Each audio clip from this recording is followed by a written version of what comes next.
Hello class 10th। मेरा नाम तुषार भारद्वाज और ये आपका अपना फेवरेट चैनल साइंस वर्ल्ड।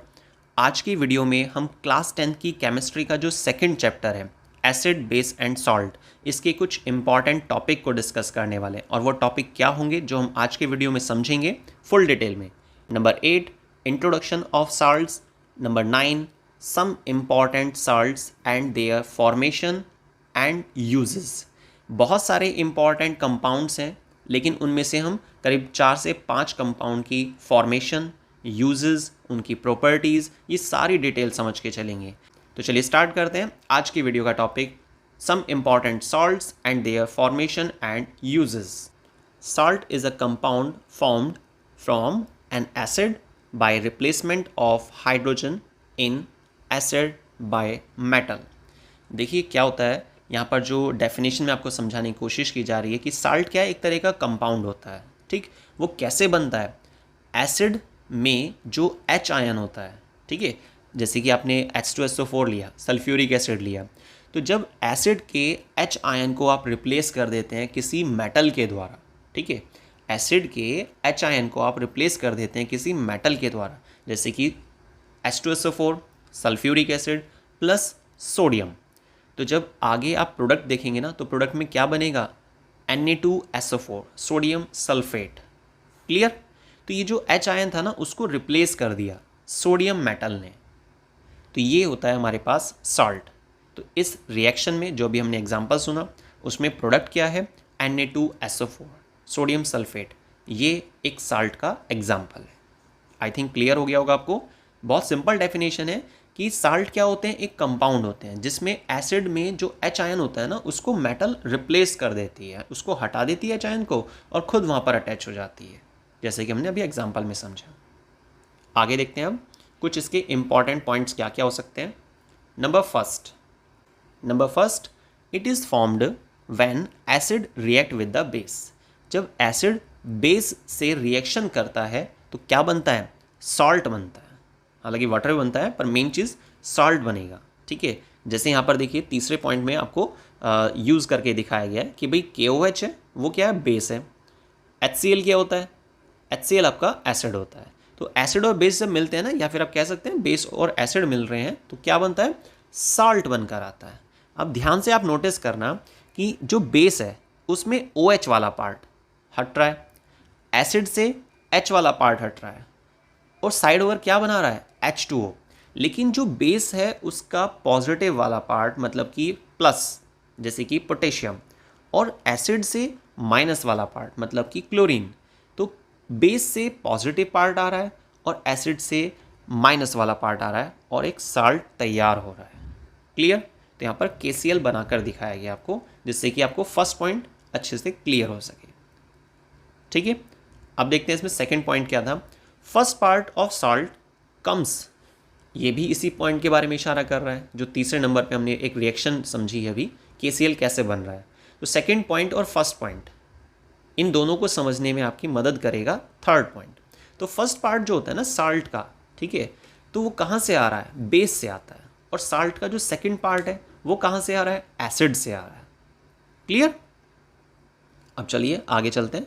तो फर्स्ट सेकंड थर्ड, ये तीनों पॉइंट क्लियर हो गए आपको। नेचर ऑफ साल्ट, जो साल्ट की नेचर होती है वो किस पे डिपेंड करती है? Acid and base. तो नेचर ऑफ साल्ट, भाई जैसे कोई भी साल्ट बनकर आ रहा है ना, तो वो साल्ट जो बनेगा, जो प्रोडक्ट में आपको देखने को मिल रहा है, तो वो कैसा होगा? वो डिपेंड कर रहा है एसिड की नेचर कैसी थी और बेस की नेचर कैसी थी। भाई जो प्रोडक्ट बनता है ना, वो तो रिएक्टेंट की प्रॉपर्टी पे डिपेंड करता है। ये रिएक्टेंट पे डिपेंड करता है, कैसा रिएक्टेंट है उसी हिसाब से फिर प्रोडक्ट बनता है।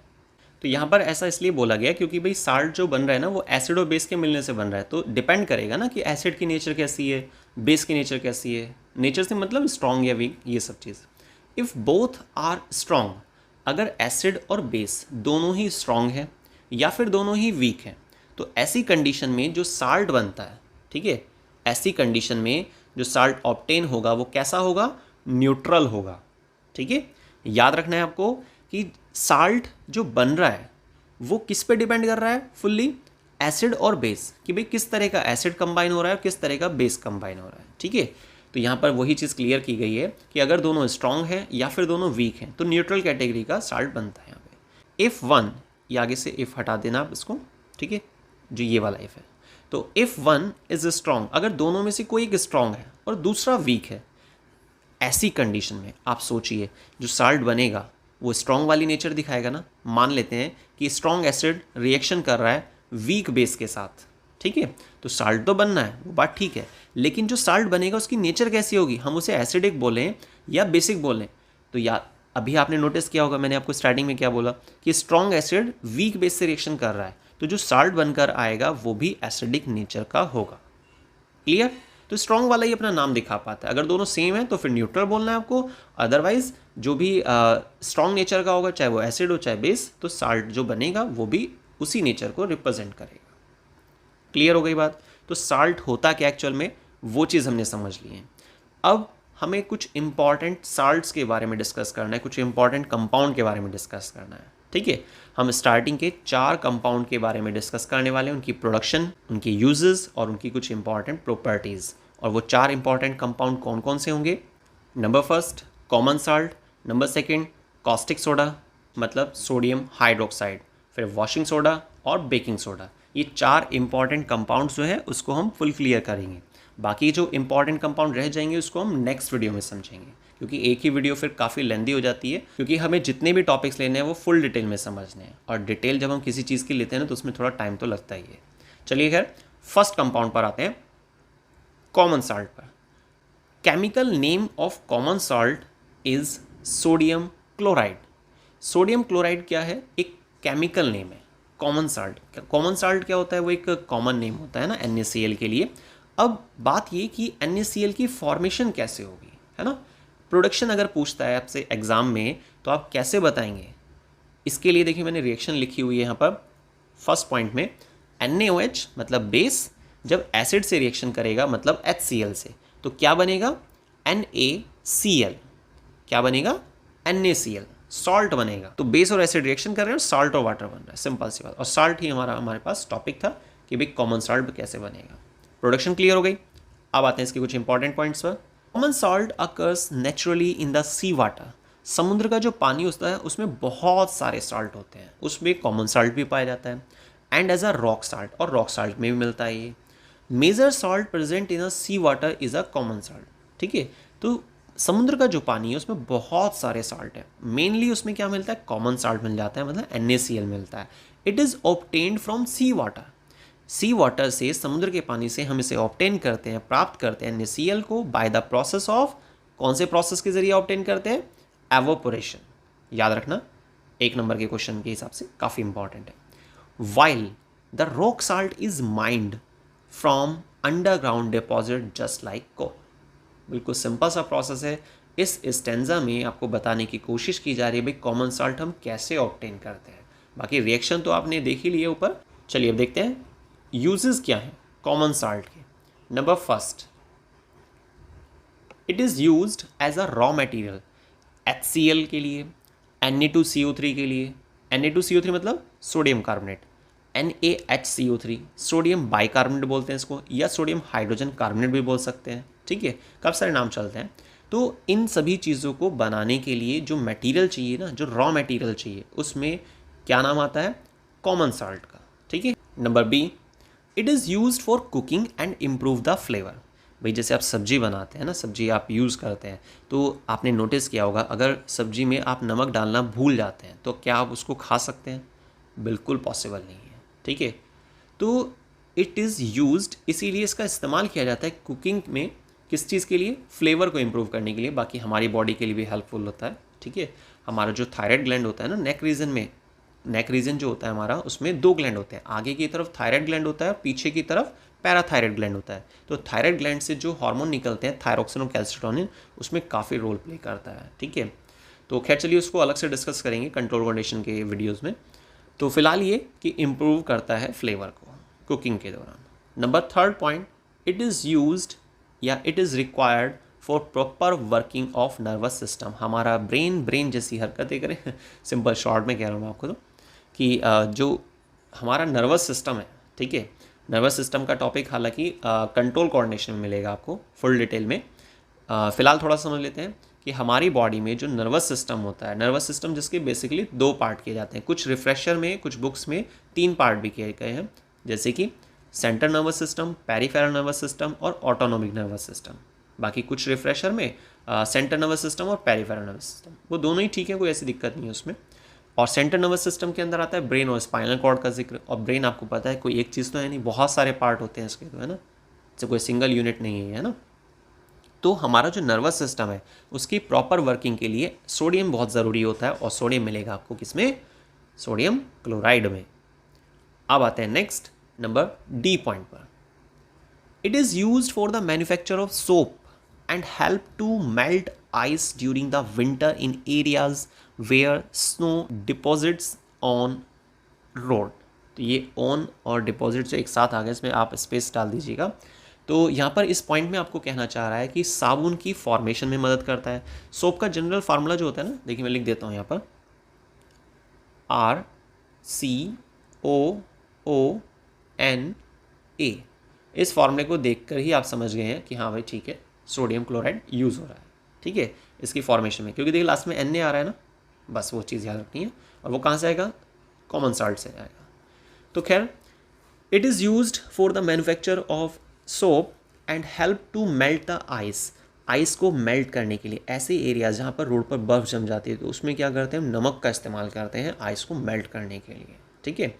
ऐसा नहीं है वहाँ पे आपको आयोडीन युक्त नमक चाहिए, और विदाउट आयोडीन काम करता है, क्योंकि फिर तो कॉस्ट भी, थोड़ा कॉस्ट वाली चीज़ को भी ध्यान में रखना होता है, क्लियर। बल्कि आप सिंपल ये कह सकते हैं कि जो नमक होता है ना, जो सॉल्ट होता है, ये कॉमन सॉल्ट, इसका दोनों तरीके से इस्तेमाल होता है। ये आइस को बनाए रखने में भी काम आता है, मतलब बर्फ़ को जमाने में भी काम आता है, और साथ में बर्फ़ को मेल्ट करने में भी काम आता है। लेकिन डिपेंड करता है ओपन और क्लोज कंडीशन में। अगर ओपन कंडीशन है तो ये बर्फ़ को मेल्ट कर देता है, और अगर क्लोज कंडीशन है तो बर्फ़ को मेल्ट नहीं होने देता है, ठीक है। चलिए खैर, आप कमेंट करके बताइएगा इसका कोई एग्जाम्पल, कि क्लोज कंडीशन में ऐसा कौन सा एग्जाम्पल है जहाँ पर नमक का इस्तेमाल किया जाता है और जिससे कि बर्फ़ मेल्ट ना हो, ठीक है। कमेंट करके ज़रूर बताइएगा, पता चल जाएगा मेरे को कि आपने ये पॉइंट ध्यान से सुना है या नहीं सुना है, ठीक है। चलिए खैर आगे चलते हैं। Next E point, it is used in pickles and for curing the meat, ठीक है, इनके प्रिजर्वेशन वगैरह में यूज़ होता है। नेक्स्ट पॉइंट पर आते हैं। अगला साल्ट हमारा स्टार्ट हो गया है, वो है sodium hydroxide. It is commonly called as a caustic soda. ये कॉमन नेम ज़रूर याद रखने हैं आपको, ठीक है। सोचिए, अगर आपसे सोडियम हाइड्रोक्साइड को पूछेगा फटाफट बता देंगे, लेकिन कोई अगर बोलेगा कॉस्टिक सोडा, आप सोचेंगे भाई पता नहीं क्या चीज़ आ गई, ठीक है।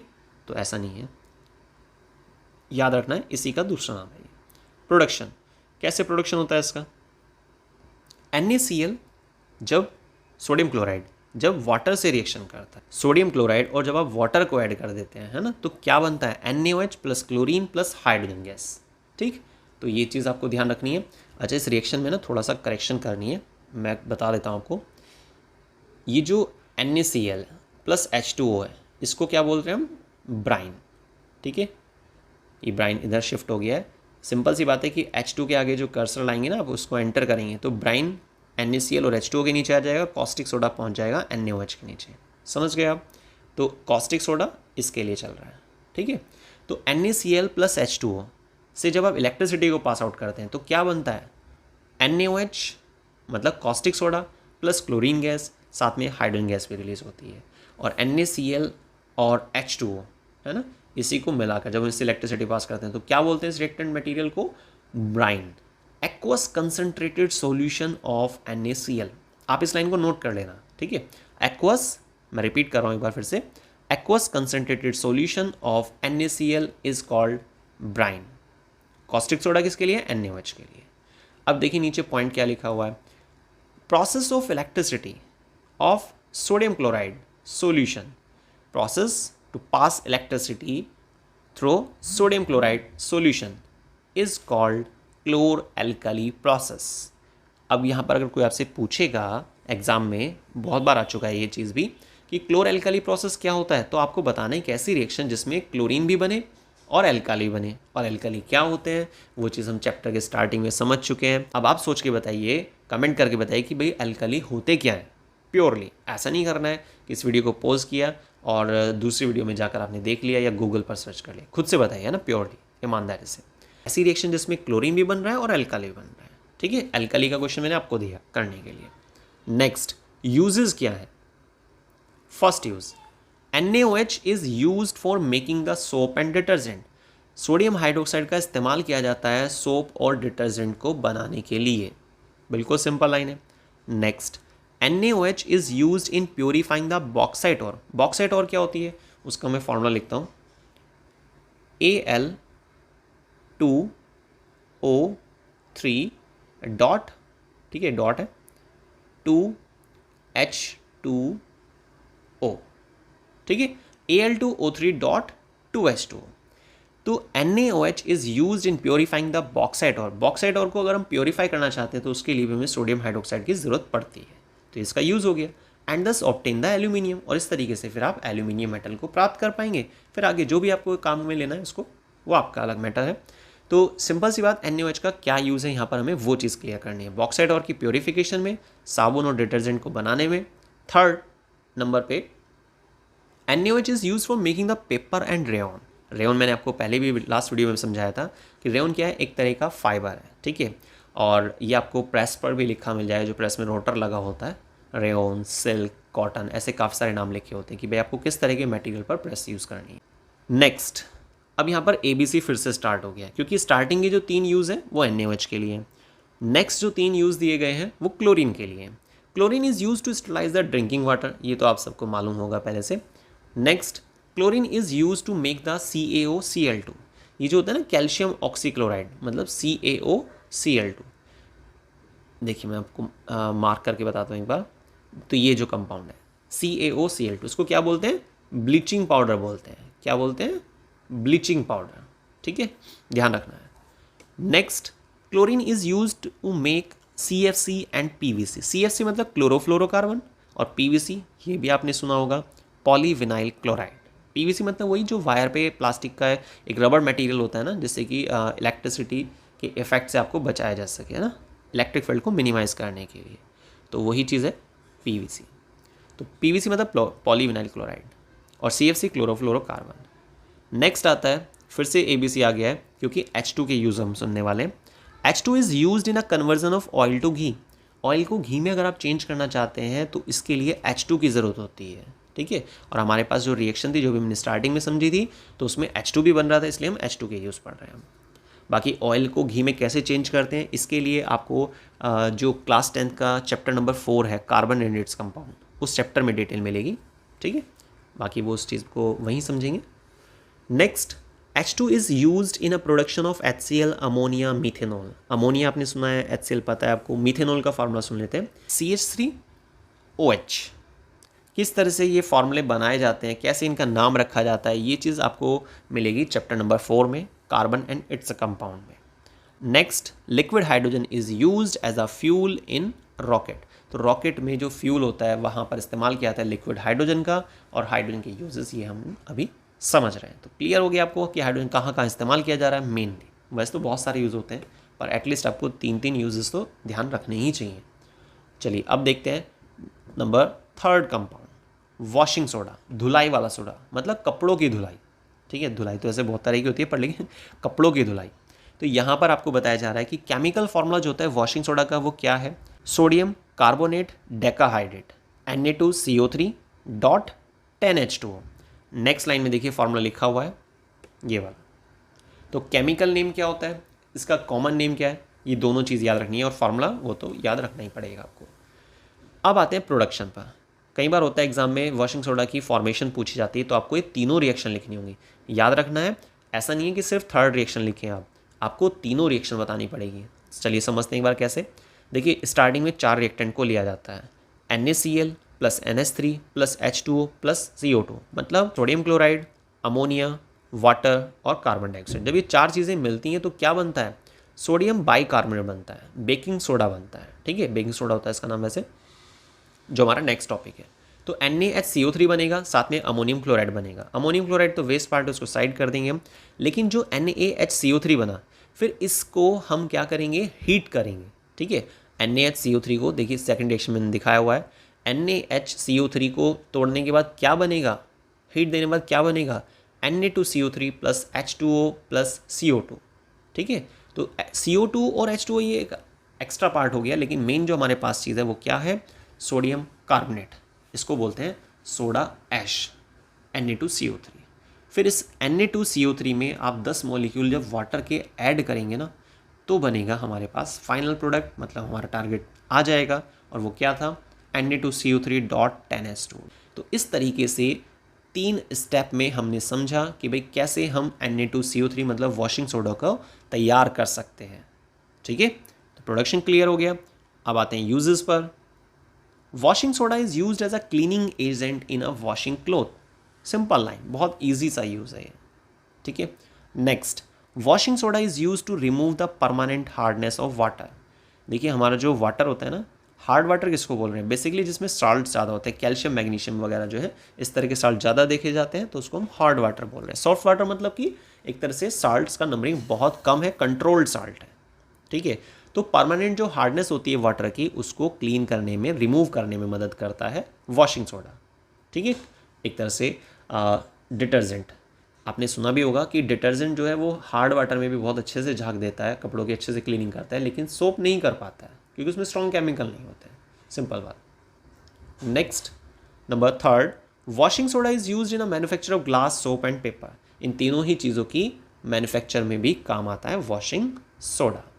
ठीक है, बाकी यहाँ पर 2 प्रॉपर्टी भी डली हुई हैं। वॉशिंग सोडा क्या होता है, ट्रांसपेरेंट क्रिस्टलिन सॉलिड होता है। ठीक है, next, washing soda is one of the few metal carbonate, कुछ ऐसे मेटल कार्बोनेट में से एक है ये, that are soluble in water, जो पानी में बहुत आसानी से घुल जाता है। अब आते हैं नेक्स्ट नंबर 4th कंपाउंड पे, बेकिंग सोडा, खाने वाला सोडा। ठीक है, बेकिंग सोडा का जो केमिकल नेम है वो है सोडियम हाइड्रोजन कार्बोनेट, जैसे मैंने अभी आपको लास्ट कंपाउंड के बीच में भी बताया था प्रोडक्शन के दौरान। क्योंकि जो प्रोडक्शन थी ना नंबर 3rd कंपाउंड की, वॉशिंग सोडा की, तो उसमें जो फर्स्ट रिएक्शन थी वो देखिए दोबारा लिखी हुई है, क्योंकि आपने उस 3 रिएक्शन को याद रखने से फ़ायदा क्या होगा, अगर आपसे बेकिंग सोडा पूछा जा रहा है तो सिंपल फर्स्ट रिएक्शन लिख दीजिए, तीनों रिएक्शन लिखेंगे तो वॉशिंग सोडा तैयार हो जाएगा।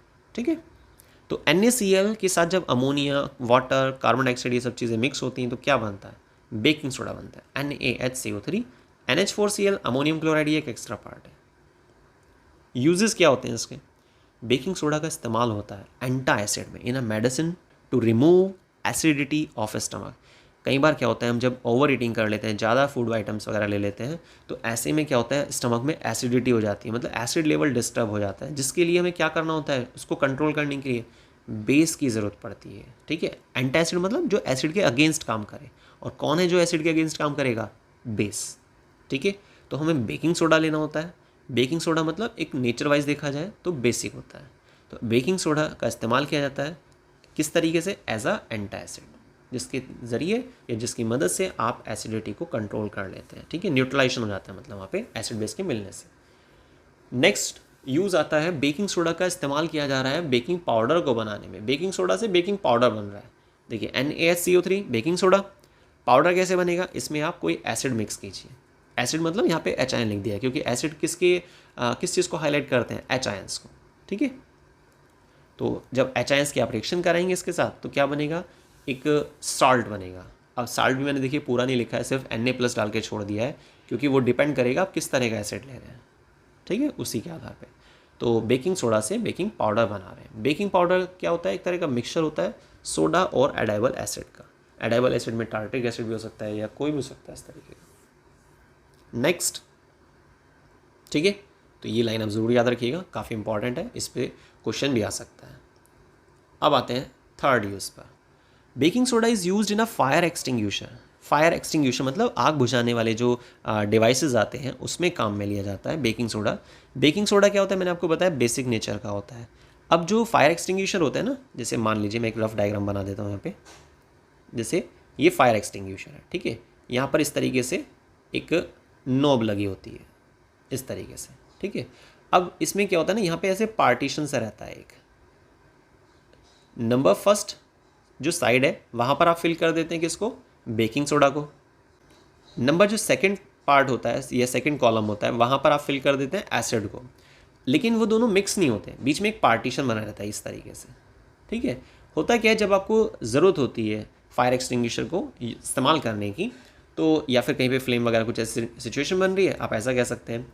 तो आप जैसे इस नोब वाले हिस्से पर यहाँ पर, ठीक है, यहाँ पर प्रेस करेंगे, पावर लगाएंगे, तो ये जो स्ट्रिप है ये अंदर प्रेशर लगाती है और ये जो स्ट्रिप होती है ना, पार्टीशन जो बनाए रखे हुआ है, ये ब्रेक हो जाएगी, ये टूट जाएगी। और उससे क्या होगा, फर्स्ट और सेकंड दोनों कंपाउंड आपस में रिएक्शन करेंगे, मतलब एसिड और बेस रिएक्शन करेंगे, तो क्या बनेगा, सॉल्ट बनेगा, वाटर बनेगा। लेकिन साथ में एक खास चीज़ जिसकी हमें ज़रूरत होती है वो है कार्बन डाइऑक्साइड।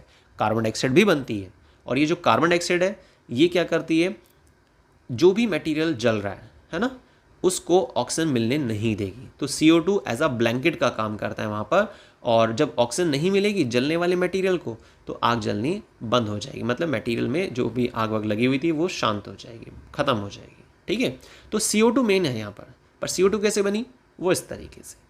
तो बेकिंग सोडा का इस्तेमाल किया जाता है फायर एक्सटिंग्विशर में, फायर को एक्सटिंग्विश करने में। ठीक है, ऐसा भी बोल सकते हैं आप, मतलब आग बुझाने में। अब आते हैं प्रॉपर्टीज़ पर। सोडियम हाइड्रोजन कार्बोनेट एक माइल्ड, बहुत ही हल्का नॉन कोरोसिव बेस होता है, नुकसान नहीं पहुंचाता है। On heating baking soda form the soda ash. जब हम इसको गर्म करते हैं बेकिंग सोडा को, तो सोडा ऐश बनता है, और सोडा ऐश का फार्मूला क्या होता है, Na2CO3। Next, number third property, it consist of white crystals which is sparingly soluble in water. ये एक तरह के वाइट क्रिस्टल के मिलने से बना होता है जो थोड़ा सा डिजॉल्व हो पाते हैं पानी में। तो एक प्रॉपर्टी क्लियर हुई। तो आज की वीडियो में हमने साल्ट क्या होते हैं इस चीज़ को समझा, और 4 इम्पॉर्टेंट कंपाउंड को डिस्कस किया, उनकी फॉर्मेशन को, उनके यूजेस को, और उनकी प्रॉपर्टीज़ को। और वो क्या क्या कंपाउंड थे, सबसे पहले हमने डिस्कस किया था सोडियम क्लोराइड के बारे में, कॉमन साल्ट के बारे में। नंबर सेकंड पे हमने डिस्कस किया कॉस्टिक सोडा के बारे में, NaOH के बारे में, और नंबर थर्ड वॉशिंग सोडा, और नेक्स्ट बेकिंग सोडा। ठीक है, तो ये 4 इंपॉर्टेंट कंपाउंड आपको क्लियर हो गए होंगे। तो अगर आपको वीडियो बहुत अच्छी लगती है और सच में आपके लिए ये टॉपिक्स, ये वीडियो यूज़फुल है, तो प्लीज़ वीडियो को लाइक ज़रूर कीजिएगा। अपने सभी फ्रेंड्स के साथ वीडियो को शेयर कीजिए, मैक्सिमम शेयर कीजिए।